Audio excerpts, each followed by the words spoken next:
Friends, welcome to study APSC.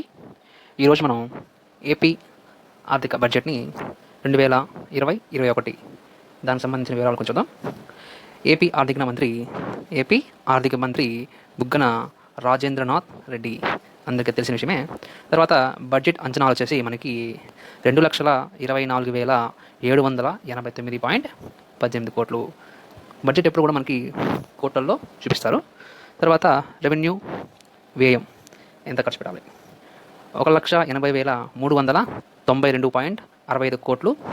మూలధన వ్యయం ఇదంతంటే 44,396.54 అంటే 54 కోట్లు. ఈ రెండింటిని యాడ్ చేస్తే మొత్తంగా మనకి బడ్జెట్ అంచనాలు అనేవి వస్తుంది. ఓకేనా? తర్వాత వ్యవసాయ రంగంలో ఎంత బడ్జెట్ కేటాయించాలని చూసుకుంటే మనకి 11,891.20 కోట్లుగా సూచించారు. సో దీని ద్వారా ఈ 11,891 ఎలా విభజించారంటే వైఎస్ఆర్ రైతు భరోసాకి 3,615.60 కోట్లు, ధరల స్థిరీకరణ నిధికి 3,000 కోట్లు, వడ్డీ లేని రుణాల కోసం 1,100 కోట్లు, ఇంకా మనకి వైఎస్ఆర్ ప్రధానమంత్రి ఫసల్ బీమా యోజనకి 500 కోట్లు అనేది కేటాయించడం జరిగింది. ఇంకా రాష్ట్రీయ కృషి వికాస్ యోజనకి మనకి 237.23 కోట్లు కేటాయించడం జరిగింది. రైతుల విత్తనాల సరఫరాకి 200 కోట్లు, నేషనల్ హార్టికల్చర్ మిషన్కి 150.99 కోట్లు, రైతు భరోసా కేంద్రాలకి 100 కోట్లు. ఇది రైతు భరోసా కేంద్రాలకి, ఓకేనా? రైతు భరోసా కేంద్రాలకు గాను 100 కోట్లు. వ్యవసాయ మార్కెట్ మౌలిక సరఫరాలకి నిధి, ఓకేనా? వ్యవసాయ మార్కెట్ మౌలిక సదుపాయాల నిధికి 100 కోట్లు నిర్ణయించడం జరిగింది. తర్వాత వైఎస్ఆర్ అగ్రి టెస్టింగ్ ల్యాబ్కి 65 కోట్లు, రైతులకు ఎక్సిరియా, ఓకేనా, 20 కోట్లు. తర్వాత ఇతర పథకాలకు 2,802.37 కోట్లుగా నిర్ణయించడం జరిగింది. ఈ మొత్తం కూడితే మనకి ఎంత వస్తుందంటే 11,891.20 కోట్లుగా రావడం జరుగుతుంది. తర్వాత విద్యారంగానికి వస్తే ఎంత కేటాయించారంటే 22,604.01 కోట్లు నిర్ణయించడం జరిగింది. దాన్ని ఎలా విభజించారంటే బోధనా నిధులు అంటే టీచింగ్ గ్రాంట్స్ దానికి ఎంత నిర్ణయించారంటే 13,124.37 కోట్లని నిర్ణయించడం జరిగింది. నాడు నేడుకి విద్యారంగంలో నాడు నేడు ఉంది. తర్వాత వైద్య రంగంలో కూడా నాడు నేడు అనేది ఉండడం జరుగుతుంది. ఓకేనా? అది మీరు గమనించాలి. తర్వాత దీనికి ఎంత ఇచ్చారంటే నాడు నేడుకు 3,000 కోట్లు అనేది నిర్ణయించడం జరిగింది. సమగ్ర శిక్షణకి 1,937.02 కోట్లుగా నిర్ణయించడం జరిగింది. జగనన్న గోరుముద్దలకి 974.86 కోట్లు. తర్వాత జగనన్న విద్యాకానుకి 500 కోట్లుగా నిర్ణయించడం జరిగింది. తర్వాత ప్రభుత్వ జూనియర్ కళాశాలలకు 493.84 కోట్లు. తర్వాత రాష్ట్రీయ మాధ్యమిక శిక్ష అభియాన్కి 242.50 కోట్లు. ప్రభుత్వ పాఠశాలలో ఇంగ్లీష్ మీడియం అనేది దానికి వచ్చేసి 55.15 కోట్లు. ప్రభుత్వ స్కాలర్షిప్లకు 10.54 కోట్లు. ప్రభుత్వ పాఠశాలలో నివాస సంస్థలకు 1,633.65 కోట్లు. ఇతర పథకాలకి 632.09 కోట్లుగా నిర్ణయించడం జరిగింది. తర్వాత ఆరోగ్య రంగానికి వచ్చేస్తే మనకి మొత్తంగా ఇక్కడ 11,419.48 కోట్లుగా నిర్ణయించడం జరిగింది. ఇది ఎలా విభజించారంటే డాక్టర్ వైఎస్ఆర్ ఆరోగ్యశ్రీకి 2,100 కోట్లుగా, నేషనల్ హెల్త్ మిషన్కి 1,808.03 కోట్లుగా. తర్వాత చూడండి నాడు నేడు దీనిలో కూడా వచ్చింది, హెల్త్లో వచ్చింది, అలాగే విద్యారంగంలో కూడా వచ్చింది. దానికి 1,528 కోట్లు. తర్వాత వైద్య కళాశాలలకి 1,122.66 కోట్లు. ప్రాథమిక ఆరోగ్య కేంద్రాలకి 743.24 కోట్లు.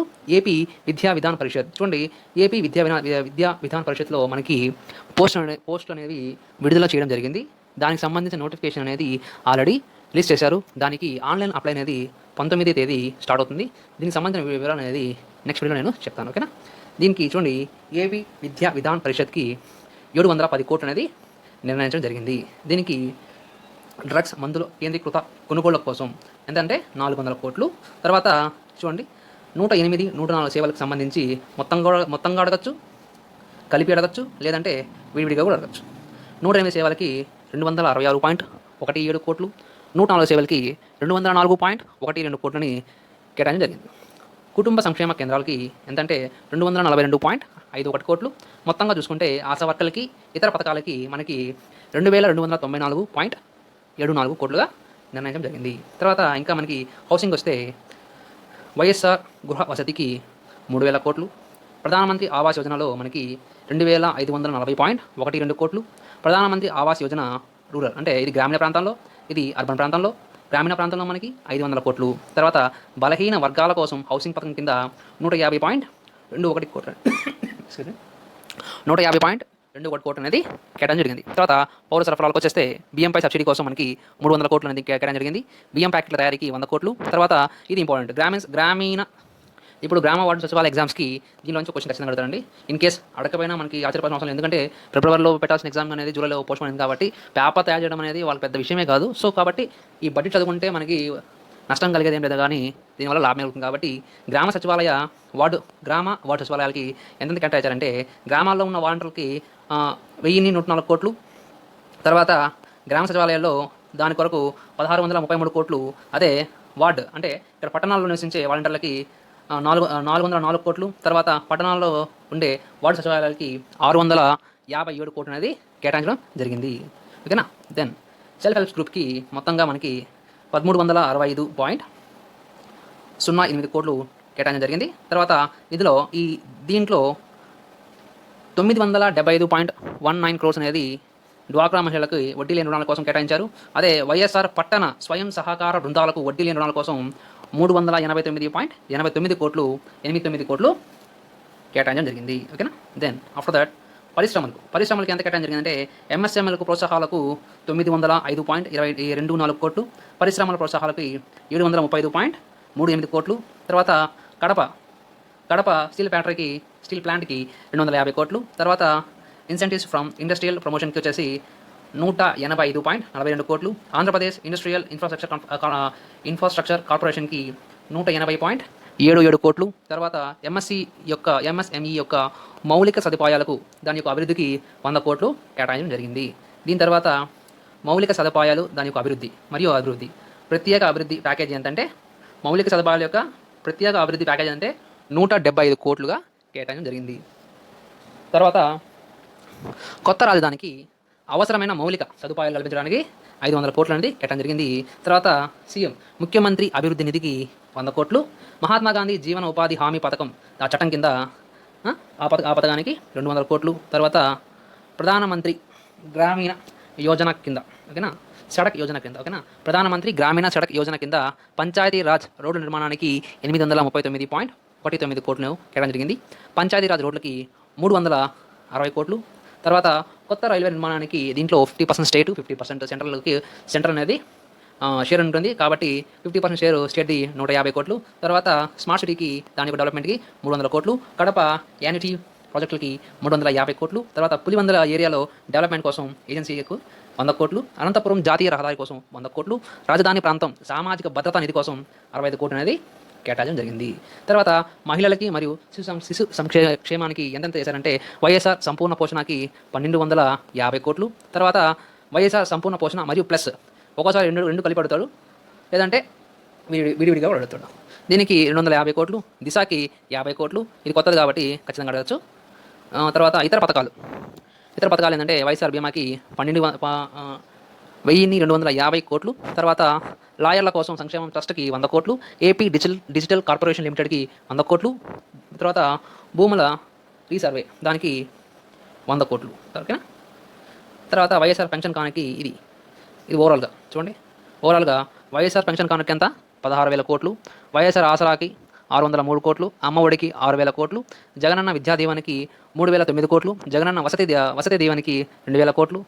వైఎస్ఆర్ చేయూత్కి 3,000 కోట్లు. వైఎస్ఆర్ కాపు నేసానికి 350 కోట్లు. తర్వాత వైఎస్ఆర్ వాహన మిత్రకి 275.52 కోట్లు. జగనన్న చేదోడు చూడండి, ఇది రీసెంట్గా వచ్చింది కాబట్టి అడిగే ఛాన్సెస్ ఉన్నాయి. ఎప్పుడు స్టార్ట్ చేశారు డేట్ ఇంపార్టెంట్. తర్వాత 247.04 కోట్లు. తర్వాత వైఎస్ఆర్ నేతన్న నేస్తం దానికి 200 కోట్లు. వైఎస్ఆర్ మత్స్యకార భరోసాకి 109.75 కోట్లు. జగనన్న తోడుకి 100 కోట్లు.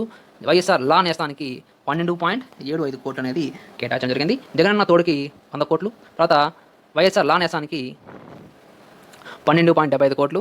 అగ్రిగోల్డ్ బాధితులకి 200 కోట్లు. గిరిజన సంక్షేమానికి 5,177.54 కోట్లు. ఎస్సీ సంక్షేమానికి 15,735 కోట్లు.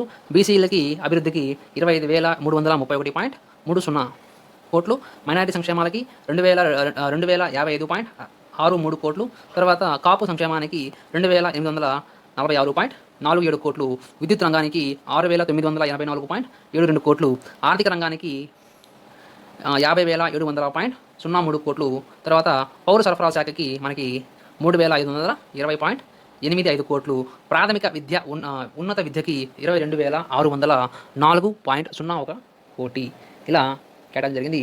తర్వాత వ్యవసాయ శాఖలకి దాని యొక్క అనుబంధ శాఖలకి సంబంధించిన ఎంత బడ్జెట్ కేటాయించాడంటే ఎవరంటే మన కన్నబాబు గారు వ్యవసాయ మంత్రి. అతను వ్యవసాయ అనుబంధ రంగాలకి 2020-21 బడ్జెట్ ఎంతంటే 29,159.97 కోట్లు అనేది కేటాయించడం జరిగింది. అది ఏ శాఖల కంటే పశు సంవర్ధన శాఖకి 980.48 కోట్లు, తర్వాత మత్స్య అభివృద్ధికి 299.63 కోట్లు, ఉద్యానవన అభివృద్ధికి 653.02 కోట్లు, పట్టు పరిశ్రమ అభివృద్ధికి 92.18 కోట్లు, సహకార సేవకి 248.38 కోట్లు, తర్వాత ఎనర్జీ రంగానికి